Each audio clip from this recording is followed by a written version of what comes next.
I was inspired to write The Last Gig by a book I read. When I was researching the biography of Sheikh, I came across a book by Jeff Dyer called But Beautiful, a book about jazz, in which he writes in the voice of different jazz musicians. And that had a very strong effect on me when I was writing the biography. And having written their biography in a sense, more in a distance, in a more sort of third person way, I really wanted to capture uh, in an imaginative way Sheikh's last trip to Norway before he died.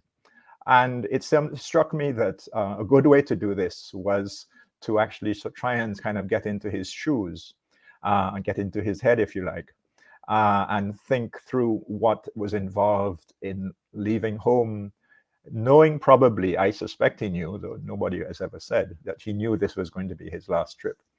And so I thought, well, how do I present this? How do I do this? And I thought, just focus on the aeroplane. The facts we knew. We knew he did this trip to Norway for one more gig. We know that soon after he got there, he almost more or less went from the airport to the hospital, and in a few weeks he died. So that was if you like, the sad inspiration for writing that story. I wanted to see if I could sort of emulate that style of writing as well. My favorite writers, huh? Um, well, if I look along the shelves, I have a fair number of books by Derek Walcott, Lorna Goodison, V.S. Naipaul.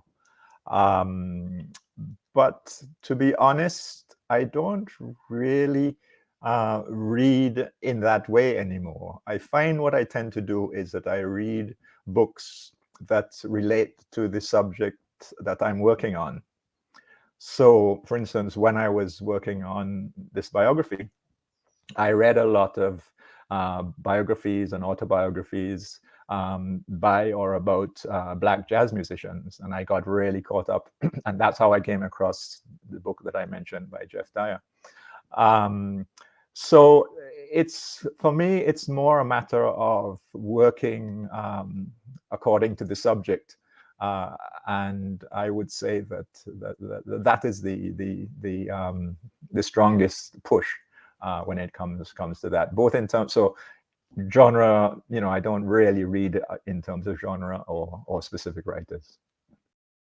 That hmm, for a long time, I would hesitate to put that in front of as part of my designation, my self designation. Um, I have had a friend who used to who spoke about the business of being a writer, and I remember him saying very clearly to me that he thought that there were two kinds of writers in this world. There are people who are writers, and what he meant by that is that there were people whose whole life is caught up in the business of writing. They're almost like entering a priesthood. They live for writing almost 24/7. And then there are those who write. And I see myself in that second category of those who write. Very usually with the kind of priest-like writers, they have some kind of epiphany which turns them on to writing, and nothing else matters. For me, if I get an epiphany, it's like very, very occasionally, in the middle of the night, you have some lines going through your head. I might actually then get up and put them down and work on them later, something like that, or the idea. But to be honest, I am not don't see myself and don't put myself in that category. So in terms of answering your question, I would say somewhere around the second or third book. Well, it's always bad luck, I think, to say what you're working on, because people expect something to come out. But what I've been thinking about recently is actually not so much working on biography, but was going back to an earlier book I did, which was called Frontiers of the Caribbean, in which I examined the concept of the frontier and used St. Vincent as a case study to examine it, the idea. And I'm thinking about trying to see if I could expand that idea in a couple of essays. For example, looking at what I would call masculinity in the Caribbean colonial frontier, and also using the concept in a sort of a literary way to choose two writers, and two I have in mind is one is Derek Walcott and the other is Kamal Braffett, and apply the frontier concept to their writing and to their life, and to extend the idea that I started working on in that book. Well, I don't know about the best book, but the book that I really, really enjoyed that comes to mind straight away is a book called Lonesome Dove by a writer, Larry McMurtry, who he won a major US prize some years ago in the 1980s, I think it was. And there's been a film made of it. And it was a book about a cattle drive from Texas to Montana.